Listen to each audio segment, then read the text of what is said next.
Baiklah, bagi adik-adik sekalian yang mau mempelajari tentang struktur atom, di mana pada struktur atom ini akan diberikan gambaran tentang model atom sesuai dengan perkembangan model atomnya. Kita akan mempelajari model atom terlebih dahulu untuk memahami struktur atom. Model atom atau teori model atom telah berkembang dari masa John Dalton hingga model atom modern ada 5 generasi. Apa itu model atom John Dalton? Kita perhatikan, model atom Dalton itu model atom yang paling pertama. Dalton mengambil gagasan tentang sifat materi yang tidak dapat dibagi-bagi untuk menjelaskan sifat atom. Dengan mempelajari hukum penggabungan kimia sampai pada kesimpulan tentang sifat-sifat atom, Dalton membuat postulat atau dalil tentang teori atomnya sebagai berikut. 1. Zat tersusun dari partikel terkecil yang dimakan dengan atom. Jadi tidak bisa dibagi-bagi lagi. 2. Atom-atom adalah struktur yang tidak dapat dibagi-bagi, diciptakan atau dimusnahkan selama reaksi kimia terjadi. Ini berhubungan dengan hukum kekekalan massa.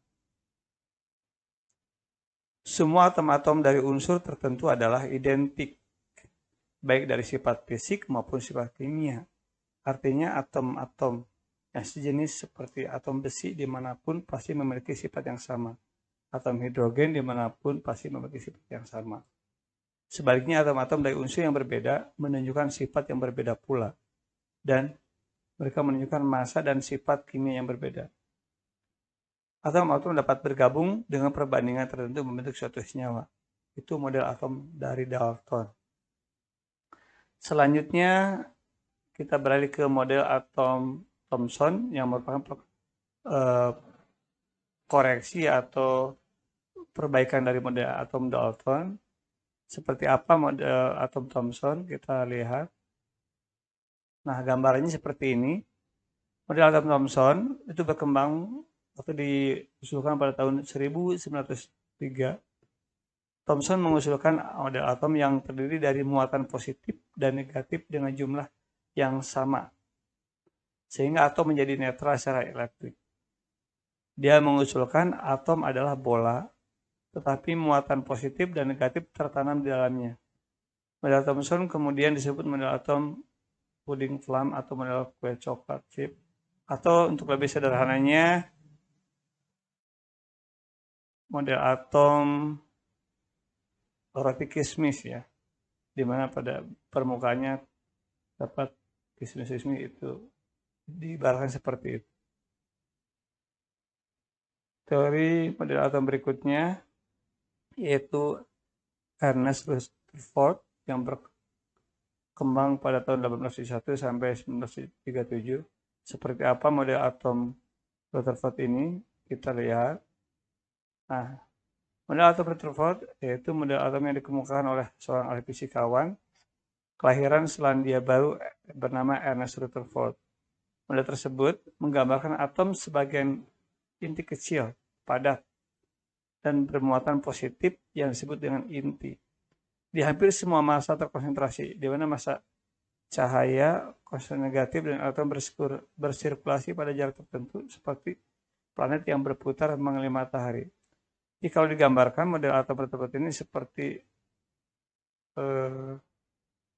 elektron seperti bumi mengitari matahari dengan jarak tertentu.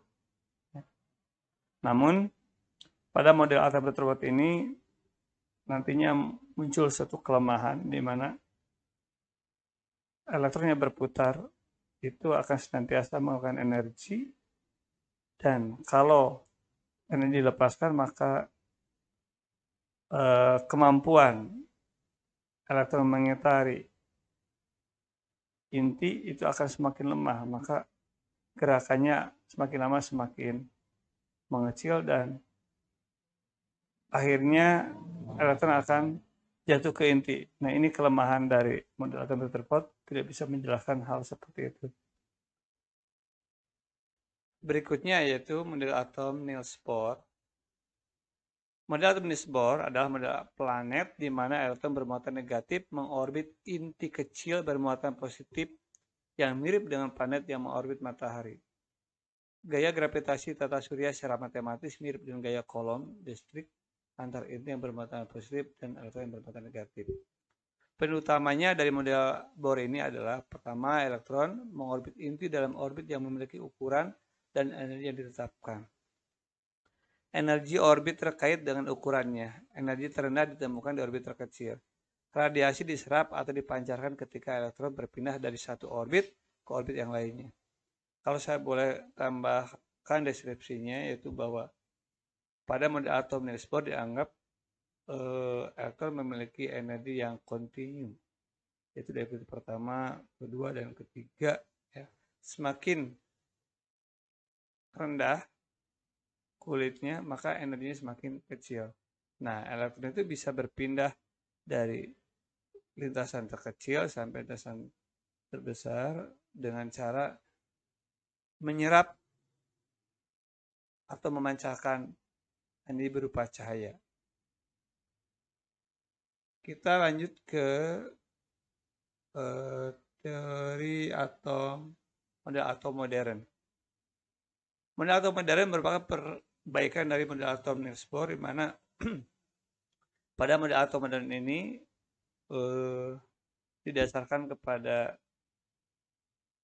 teori asas kebolehjadian, ya, dan asas dualisme sifat elektron sebagai cahaya dan materi, maka disimpulkan atau gerakan elektron memiliki suatu persamaan dalam bentuk koordinat kartesius yang dikenal dengan persamaan Schrödinger. Dari persamaan Schrödinger ini nanti dihasilkan bilangan kuantum yang ada 3 jenis, yaitu bilangan kuantum utama dinotasikan dengan N, bilangan kuantum azimut dengan A, dan kuantum magnetik dengan M. Orbital ini merupakan daerah kebolehjadian ditemukannya suatu elektron.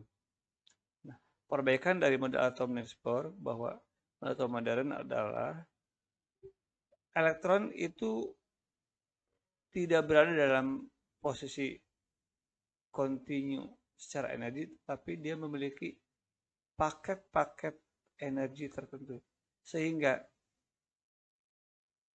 elektron itu bisa berpindah dari posisi kulit tertentu ke kulit berikutnya sesuai dengan paket-paket energi yang dimilikinya. Bagaimana gambaran model atom modern? Kita lihat seperti ini gambarannya. Nah, ini dalam bentuk orbital. Ada orbital S, orbital P, dan orbital D. Orbital S itu berbentuk sphere atau bola, ya. Itu ada 1S, 2S, 3S. Angka 1, 2, dan 3 itu menunjukkan nomor kulit. Selanjutnya orbital P itu berbentuk balon dipilin dengan orientasi yang berbeda. Ada orientasi PY, PX, dan PZ. Jadi di daerah itulah kita kemungkinan menemukan elektron pada orbital P. Berikutnya pada orbital D gambarnya lebih kompleks, ya. Di situ terdapat ada 7 orientasi. Jadi elektron bisa ditemukan dalam daerah seperti itu. Jadi itulah model teori model atom yang berkembang selama ini. Mudah-mudahan adik-adik bisa mempelajarinya dan memahami lanjut. Selanjutnya silakan subscribe dan like untuk perbaikan channel ini. Terima kasih.